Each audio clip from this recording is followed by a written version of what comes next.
Hi everyone, మా KV వాళ్ళ స్కూల్లో ఫ్యాన్సీ డ్రెస్ కాంపిటీషన్. దీంట్లో కంపల్సరీ పార్టిసిపేట్ చేయాలి అన్న రూల్ అయితే ఏం లేదు. కాకపోతే ఇట్లాంటి వాటిల్లో పార్టిసిపేట్ చేయించడం నాకు చాలా ఇష్టం. నేను కూడా చిన్నప్పుడు స్కూల్లో ప్రతి చిన్న వాటిలో పార్టిసిపేట్ చేస్తూ వచ్చేదాన్ని. అలాగే నా పిల్లలు కూడా ఉండాలని చెప్పి నేను కోరుకుంటూ, ఇంకా మా కెవికి అయితే సుభాష్ చంద్రబోస్ గెటప్ వేద్దామని చెప్పి అనుకొని ఇంకా ఇది బుక్ చేసి ఈ డ్రెస్ ఆ రోజైతే రెడీ చేసి పంపించాము.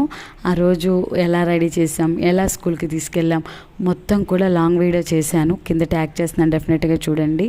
సో ఇలాంటి వాటిల్లో చిన్నపిల్లలప్పటి నుంచి అన్నీ అలవాటు చేయడం వల్ల వాళ్ళకి స్టేజ్ ఫియర్ పోతుంది. నలుగురిలోకి వెళ్ళినప్పుడు ఎలా ఉండాలి ఏంటి అని కొన్ని కొత్త విషయాలు కూడా వాళ్ళు నేర్చుకుంటారు కదా అని చెప్పి ఆ ఉద్దేశంతో వాడిని ప్రతి విషయంలో ప్రతి వాటిలోనూ తనని యాక్టివ్గా ఉంచాలి, పార్టిసిపేట్ చేయించాలి అన్న ఉద్దేశంతో నేను ఇలా చేశాను. సో వీడియో నచ్చితే లైక్ చేయండి. బాయ్.